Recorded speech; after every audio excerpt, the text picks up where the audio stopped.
nom du Père, du Fils et du Saint-Esprit. Le Seigneur soit avec vous et avec votre esprit.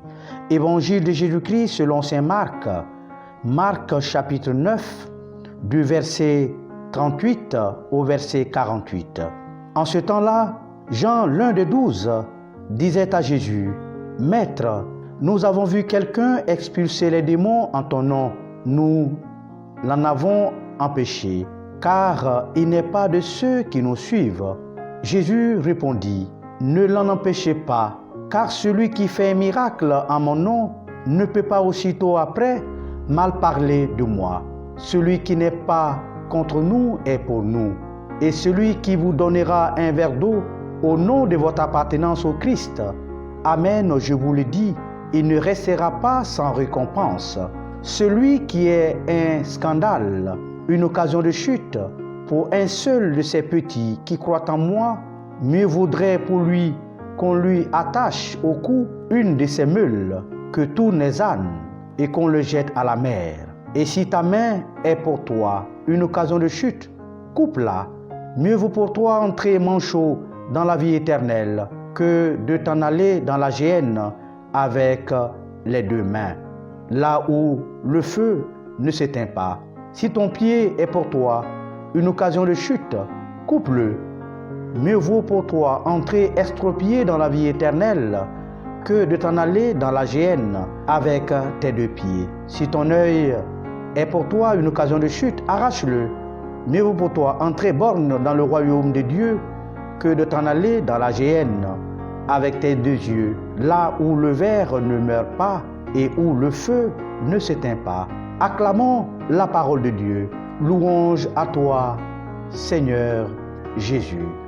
Bien-aimés frères et sœurs, nous voici de retour des vacances, après un temps de repos, pour une nouvelle année pastorale qui s'ouvre. Alors, je voudrais vous souhaiter une très bonne mission pastorale qui s'enracine dans la communion et le service de nos frères et sœurs. Eh bien, parler de mission et de communion, voilà ce à quoi l'évangile de ce dimanche, 26e semaine du temps ordinaire de l'année B, nous invite à méditer. En effet, la part de l'évangile que nous venons d'entendre nous plonge dans la contemplation de l'épisode du discours de Jésus à Capharnaüm, qui exhortait ses disciples à cultiver la paix entre eux et avec les autres. En l'entame de ce passage, Jésus semble être en opposition avec ses disciples au sujet de quelqu'un qu'ils ont empêché d'expulser les démons en son nom, parce que celui-ci n'est pas des leurs. Ne l'en empêchez pas, car celui qui fait un miracle en mon nom ne peut pas aussitôt après mal parler de moi. Celui qui n'est pas contre nous est pour nous, dit-il à ses disciples, car en raison du choix de Jésus sur eux, ils pensent être les seuls que le Christ a donné le pouvoir d'expulser les démons. Eh bien, la lecture spirituelle que nous faisons de ce dialogue entre Jésus et ses disciples nous conduit à la question « Qui est avec nous ?» En d'autres termes, avec qui doit-on collaborer ou missionner? La réponse de Jésus nous instruit sur la mission de l'Église en tant qu'une communauté inclusive à la recherche du bien pour tous. Ainsi, l'identité chrétienne ne se repose pas sur la possession d'aucun don ou charisme particulier, sur aucune performance personnelle et spirituelle, sur aucune force ou sur aucun privilège comme le prétendent les disciples, mais sur le partage de la mission du Christ. Car le problème que posent les disciples est celui lié à quelqu'un qu'ils ont défendu d'expulser les démons au nom de Jésus, parce que celui-ci ne fait pas partie du groupe. Bien-aimés, ce qui est surprenant, c'est le fait que les disciples n'ont pas vu le bien réalisé par cet homme en expulsant les démons au nom de Jésus.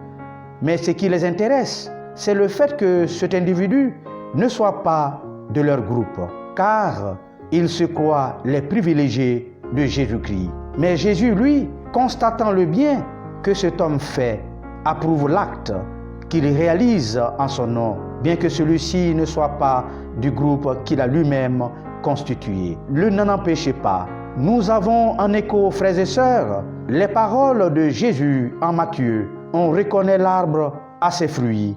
À supposer qu'un arbre soit bon, son fruit sera bon. Supposez-le malade, son fruit sera malade. C'est au fruit qu'on reconnaît l'arbre. Tout arbre qui ne produit pas de bons fruits, on le coupe et on le jette au feu. Jésus ouvre les portes et donne la possibilité à d'autres personnes de partager sa mission par leurs bons fruits, même si ceux-ci ne marchent pas avec lui. Nous pensons ici aux chrétiens anonymes de Karaner. Bien-aimés, bien souvent, nous sommes, nous aussi, tentés à agir comme les disciples. Nous stigmatisons les autres qui ne sont pas de notre obédience politique, de notre culture ou tradition, ou encore de notre confession religieuse.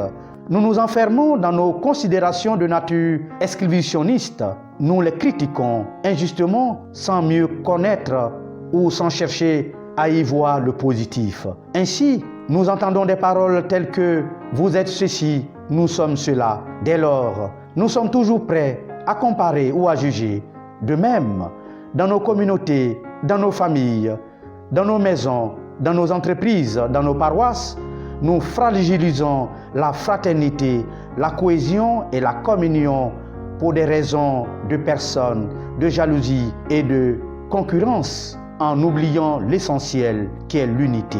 Nous créons ainsi des séparations, des oppositions et des rivalités. On entend même dire, comme moi, je ne m'entends pas avec un tel, et puisque tu es mon ami, tu dois être également son ennemi. Eh bien, nous nous mettons dans le registre. Les ennemis de mon ami sont mes ennemis. Mais ce qu'il faut savoir, c'est que l'enseignement du Christ aujourd'hui, frères et sœurs, nous invite à une autre logique. Les ennemis de mes amis sont mes amis. Agir ainsi, frères et sœurs, c'est comprendre que la vie communautaire n'est pas mise en mal, bien que nous ne partageons pas les mêmes visions ou les mêmes mentalités avec les autres. Mais ce qui importe, c'est l'exercice de la communion avec les autres pour arracher le mal, source de danger qui pourrait nuire aux valeurs de la communauté et y implanter le bien. À cet effet, l'image de cet homme qui ne fait pas partie du groupe des disciples de Jésus et qui expulsait les démons en son nom est un exemple palpable. C'est à croire que désormais, la mission du chrétien est celle de chasser les démons qui nuisent à notre vie et à la vie des autres, nous empêchant de bénéficier les grâces divines. Mon frère, ma sœur, force est de constater dès lors que notre être chrétien n'est pas lié à une appartenance quelconque à une idéologie chrétienne ou à un groupe religieux, mais par le fait de notre adhésion au Christ, à son évangile de libération qu'il est venu annoncer pour la restauration du royaume de Dieu dans un monde de plus en plus désespéré et désespérant.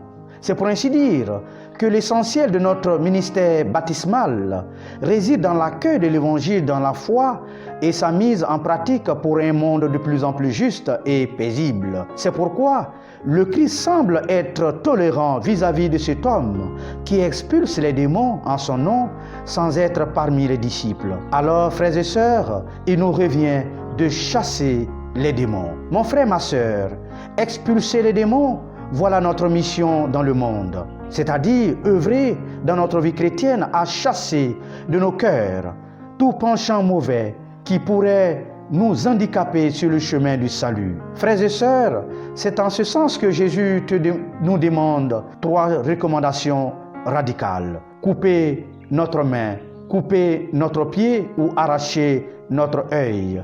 Si cela provoque notre chute, vaut mieux entrer manchot, extropié ou borgne dans la vie éternelle au lieu d'être rejeté dans la géhenne. Bien-aimé, à entendre Jésus, on pourrait lui prêter une intention de violence ou un langage d'une extrême dureté. Cependant, ce qui est plus essentiel pour lui, c'est l'harmonie et la cohésion entre nous et dans la communauté de vie. De ce fait, il y a la nécessité de couper ou arracher tout ce qui nous éloigne de la communion de Dieu et de la communion avec les autres, d'où il nous faut chasser les démons. Mon frère, ma sœur, le Christ t'exhorte à couper ou arracher de ta vie tout ce qui réduit ta dignité à rien et celle des autres. Couper ta main, la main est l'instrument pour aider les autres. Elle sert à entraider et à manifester la solidarité.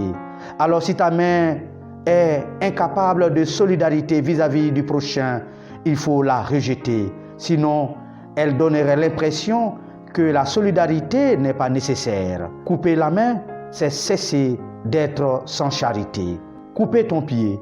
Le pied sert à marcher ou à avancer. Pas seulement avancer, mais il sert à franchir les obstacles ou les difficultés sur le chemin de notre progression.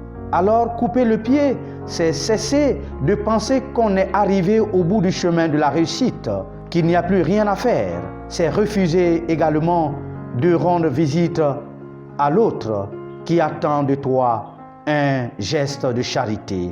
Arracher ton œil. Les yeux nous servent pour la vue. C'est le symbole de la connaissance.